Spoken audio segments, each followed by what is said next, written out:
여러분 안녕하세요. 최근 주식시장 분위기 보셨죠? 최고점 찍고 진짜 롤러코스터라도 탄 것처럼 갑자기 숨고르기에 들어가서 다들 좀 당황하셨을 텐데요. 도대체 왜 이러는 걸까요?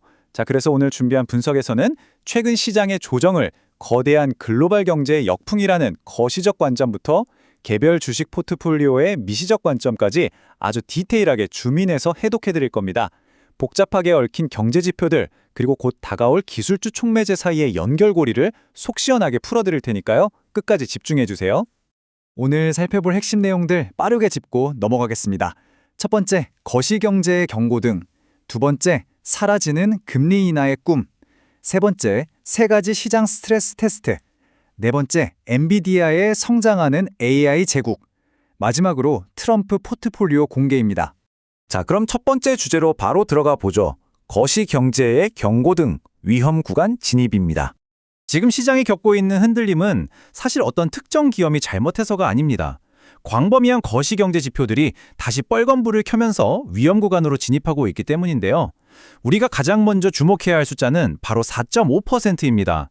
시장 유동성의 핵심인 미국 10년물 국채 금리가 심리적 마지노선인 4.5%를 훌쩍 넘어서 무려 4.6%를 터치했거든요. 이게 왜 중요하냐면요. 지난 2025년 4월 관세 쇼크 때 금리가 이 선을 넘어가니까 시장이 완전히 경악을 했었잖아요. 이 선을 다시 뚫었다는 건 증시의 돈줄이 마를 수 있다는 완벽한 단기 조정의 핑곗거리가 되는 겁니다. 여기에 엎친 데 덮친 격으로 우를 짓누르는 또 다른 숫자가 있습니다. 바로 4.0%인데요. 소비자 물가지수, 그러니까 CPI가 4%를 넘어가면 시장은 그야말로 인플레이션 패닉에 빠집니다. 근데 최근 수치가 어땠죠? 무려 3.8%가 나왔어요. 4%라는 레드라인 바로 턱 밑까지 물가가 치고 올라온 겁니다. 잠시 잊고 있었던 물가 쇼크의 공포가 스멀스멀 올라오면서 시장이 극도로 예민해질 수밖에 없는 상황인 거죠. 이런 초조한 분위기 속에서 미국 재무장관이 시장을 향해 아주 흥미로운 멘트를 날렸습니다. 지정학적 갈등이나 고유가 때문에 단기적으로 물가가 한두 번 정도 더 높게 튈 수는 있다고 솔직하게 인정했어요. 아까 말씀드린 CPI 4% 돌파 가능성에 대해 일종의 예방주사를 놓은 거죠.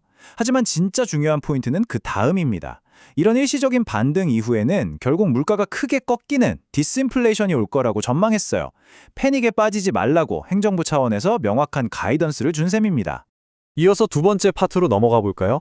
사라지는 금리 인하의 꿈, 기대와 현실입니다. 물가 경고등이 켜지니까 우리가 올해 가장 기대했던 시나리오가 와르르 무너지고 있습니다. 연초만 해도 분위기 진짜 좋았잖아요? 올해 금리 한 두세 번은 시원하게 내리겠지? 하고 다들 김칫국을 마셨단 말이죠. 근데 현실은 어떨까요? 와, 완전 정반대입니다. 지금 선물 시장은 금리 인하는커녕 올해 연말이나 내년에 오히려 금리를 올릴 확률을 무려 39%나 반영하고 있습니다. 시장의 달콤한 기대에 찬물이 쫙 끼얹어진 거죠. 상황이 이렇다 보니 월가의 탑 트레이더들은 어떻게 움직이고 있을까요? 마크 미너비니 같은 전설적인 강세론자들조차도 지금은 릴렉스하라고 조언합니다. 장기적인 상승장은 맞지만 금리 인상이라는 찜찜한 악재가 아직 주가에 100% 반영된 게 아니라는 거예요. 그러니까 굳이 지금 무리하게 쫓아가서 사지 말고 리스크 관리 차원에서 현금 좀 챙겨두고 한 발짝 물러서서 관망하자는 게 핵심입니다. 자, 세 번째 주제입니다. 세 가지 시장 스트레스 테스트, 6월의 압박. 지금 시장이 단순히 금리나 물가 눈치만 보는 게 아닙니다. 솔직히 6월 일정표를 보면 거의 쥐레바 수준이에요. 엄청난 이벤트 3개가 쫙 몰려있거든요.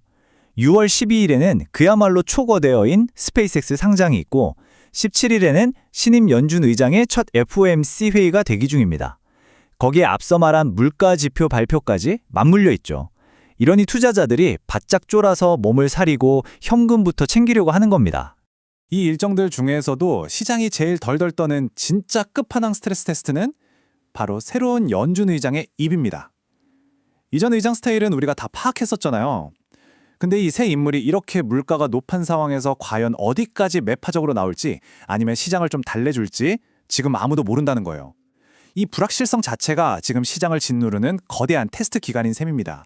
그리고 스페이스X 상장, 이거 절대 무시하면 안 됩니다. 완전 유동성 블랙홀이에요. 옛날 제로금리 시절이었으면 그냥 빚내서 주식 샀겠죠. 근데 지금 주식 신용대출 금리가 7, 8%인데 누가 이자 내고 빚을 내요?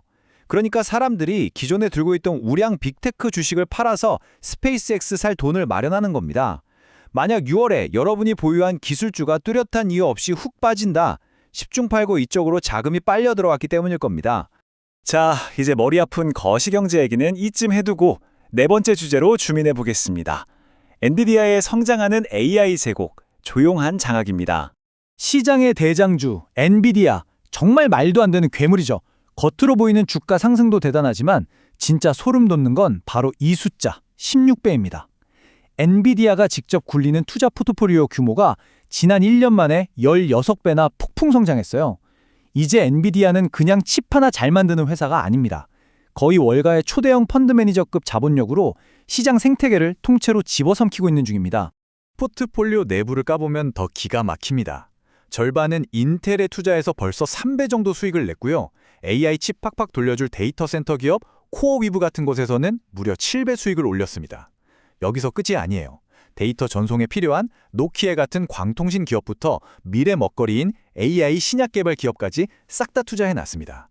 자기네 GPU를 중심으로 완벽한 생태계 거미줄을 쳐놓고 그야말로 투자하는 곳마다 돈을 쓸어 담고 있는 거죠. 엔비디아의 위상을 보여주는 진짜 폼 미친 장면이 하나 있는데요. 최근 미중 정상회담 때 미국에서 네로라 하는 기업인 17명이 동행했잖아요. 근데 그중에서 대통령 전용기인 에어포스 1에 초대받아 탄 CEO는 딱 2명, 일론 머스크랑 엔비디아의 젠슨 황번이었습니다.